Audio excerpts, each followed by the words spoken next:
Hey everybody. So I just figured something out and I wanted to share it. So, what I just figured out, we talked last time about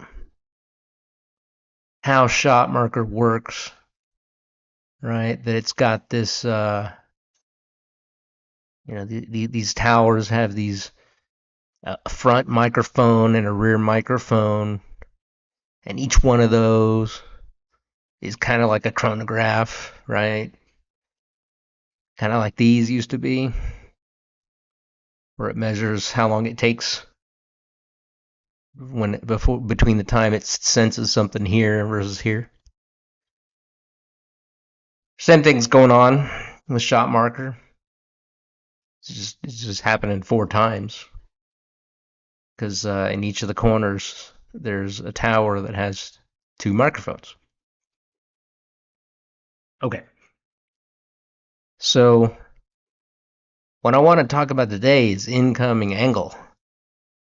I figured out how it knows when something is coming in at an angle.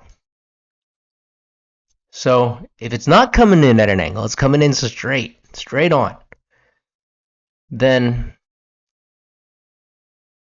when it hits those sensors, the time between when it hits this front right sensor and the rear right sensor, so it's going to go boom, boom, it's going to be the same as the time that it takes on the left side between when it's hitting the front sensor and the rear sensor on the left side.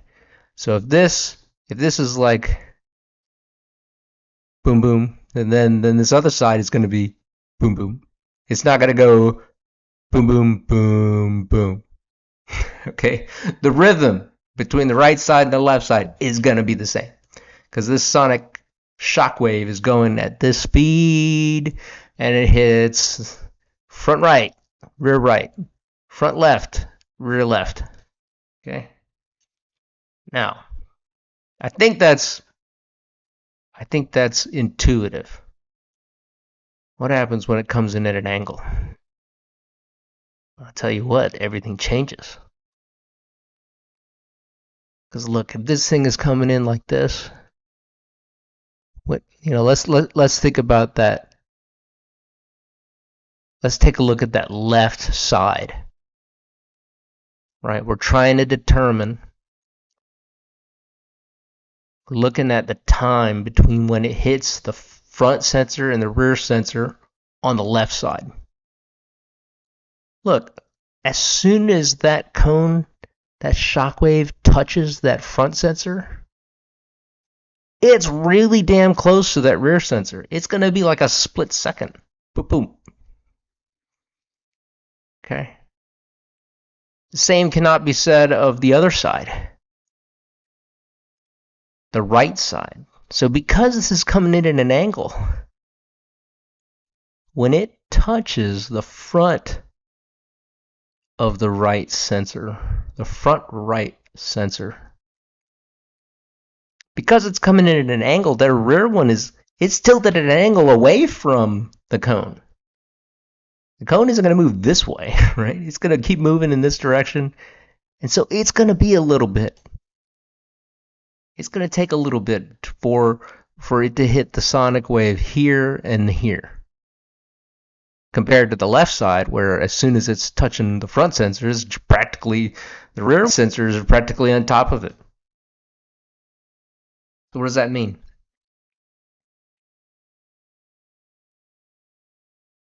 When the bullet is coming in from the right and it's drifting to the left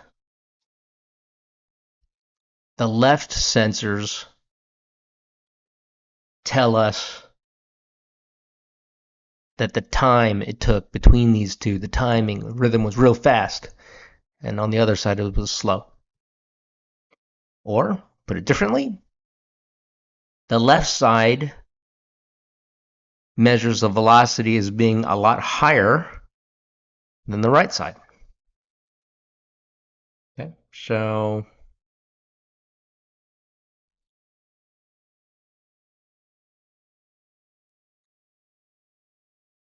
If the left side measures that it's quick time, that means high velocity.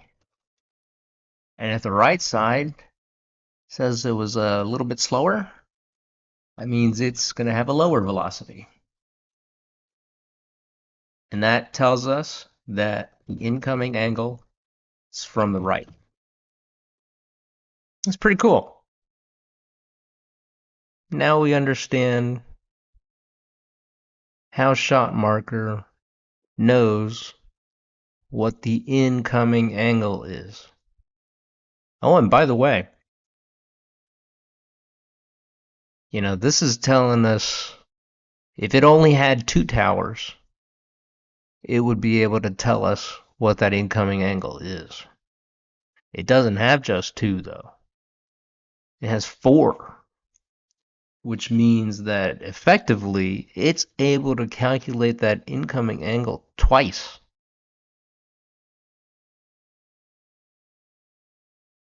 Right? So the top two towers have a left and right side, and the bottom two towers have a left and right side.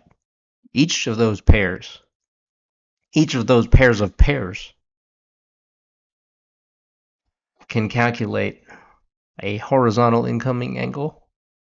And then if you do it the other way around, you look at the two towers on the right, they can calculate a vertical angle, also known as pitch. And then the two towers on the left side can calculate pitch also. So pitch is calculated twice. I mean, this is really something. We've got 4 chronographs on each target. And so it's calculating velocity 4 times. And when there are differences in those velocities, that's how it knows it's coming in at an angle. And it can measure the vertical angle twice and the horizontal angle twice.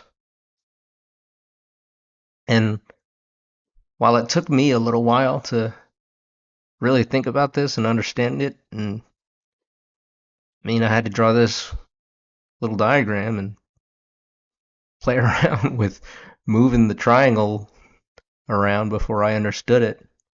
But it's not rocket science. It's a lot of little things. It's kind of like Highpower.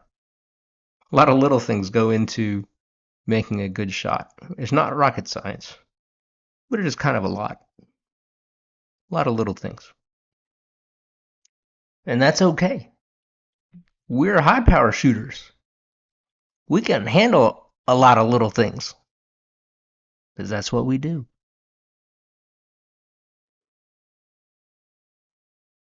Alright, y'all. That's enough for today. I was just excited and wanted to share it with you. Happy training, everybody.